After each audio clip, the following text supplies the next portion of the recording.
Tobias Fuchs fræðimaður við Evrópska háskólann í Þýskalandi og hann hefur skrifað grein innistæðutryggingavernd Evrópusambandsins sem kemur okkur og Icesave og Íslendinga. Þetta grein sem kemur okkur mikið við, hún birtist í virtu lagatímariti sem heitir Europäisches Wirtschafts- und Steuerrecht.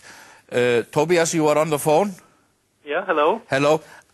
Well, I would just like you to ask you to explain shortly your ideas, what you have written about in this article. Okay.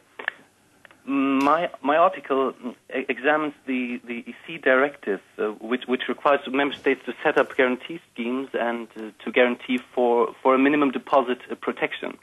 And basically, in my article, I come to the conclusion that, at least as far as the directive is concerned, Iceland cannot be held liable for the Icesave deposits. This is one of my results, and but of course the issue about the directive is only half the story here. So there's also the possibility, of course, of a liability resulting from a breach of the prohibition of discrimination on the grounds of nationality. So basically, there are these two aspects which are covered in my article, but the clear focus is on the first. Yeah, maybe I should somehow elaborate on these two aspects, because you see, it's obvious if you take guarantee schemes and if you look at the ability of any guarantee scheme to effectively compensate depositors, this ability simply depends upon the size of the fund available to the scheme, so its financing capacity. So the size of the fund, in turn, depends on the level of contributions made by the credit institutions. Now, the implicit assumption by the UK and the Netherlands is that the directive obliges a member state to set up a guarantee scheme which is able to compensate depositors even in a situation where an exceptionally large number of depositors claim compensation at the same time. So in other words, the assumption is that the scheme has to have a maximum financing capacity. If you imagine for a moment that being the case, so this assumption being correct, in order to prepare for such a payout, the credit institutions would be required to pay extraordinarily high contributions to the scheme. Mm-hmm. If you want the scheme to be able to repay all insured deposits at the same time, you need a fund holding up to 20,000 euros per deposit, and soon even 100,000 euros per deposit. So my conclusion is, from a legal point of view, this is absolutely obvious. A directive imposing such an obligation on the member states and its credit institutions, this would violate EU or EA fundamental rights and could and would be annulled by the European Court of Justice, because you would simply strangle credit institutions and their normal functioning by imposing such high insurance fees. Yes. So this clearly would seriously affect the economy as a whole. So my conclusion is that the directive, as a matter of law, as a matter of superior law, can only require the member states to set up a guarantee scheme with a moderate financing capacity.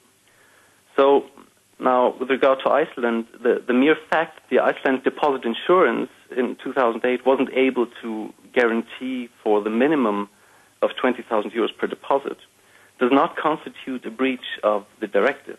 No. I think that's clear. So if Iceland had decided in autumn 2008 simply to let the banks go bust and not to take any further action, Icesave would not have been an issue at all. But as I said, this is only half the story. Yeah, it's also the question of discrimination. There's the question of discrimination, exactly. Yeah. Because, well, as you know, the Icelandic FSA decided to transfer the deposits in domestic branches to the new functioning banks, but at the same time to exclude deposits in foreign branches, so the Icesave deposits. And this constitutes a discrimination on the grounds of nationality, which is prohibited under EA law.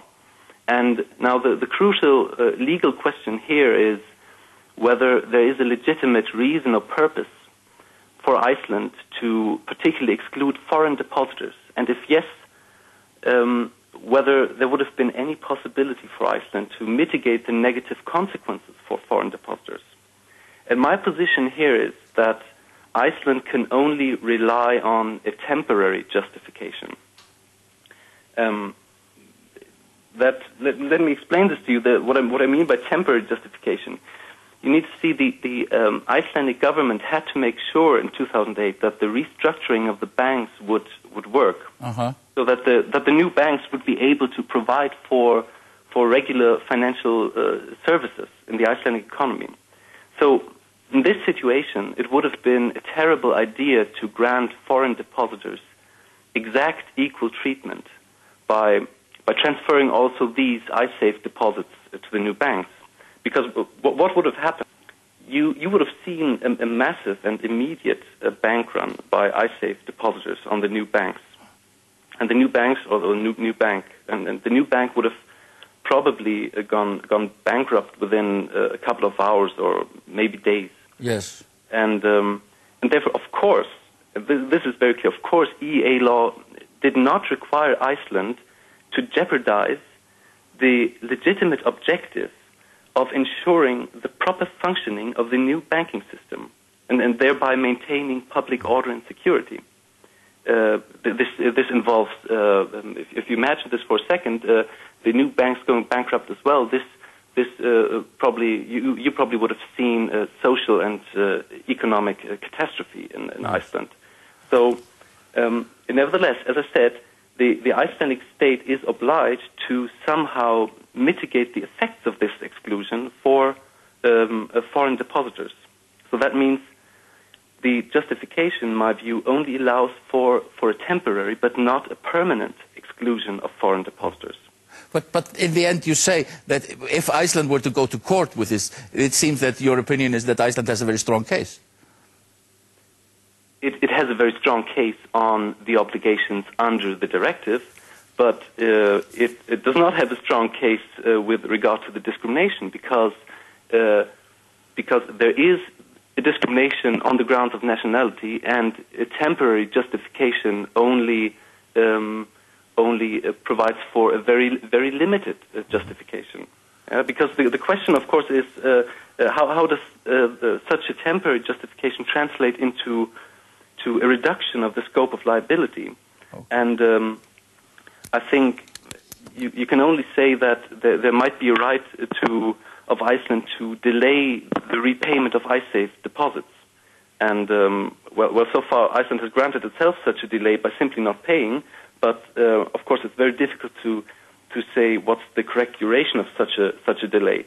But only to be clear, legally, there's little doubt that Iceland, in principle, has to repay the ISAFE deposits, or now to reimburse the UK and the Netherlands. It's rather the issues of interest rate or points like interest holiday, which are the appropriate parameter for finding a fair balance now. Okay, Tobias. So thank you very much for being on Silver Ales. Thank you very much. Okay.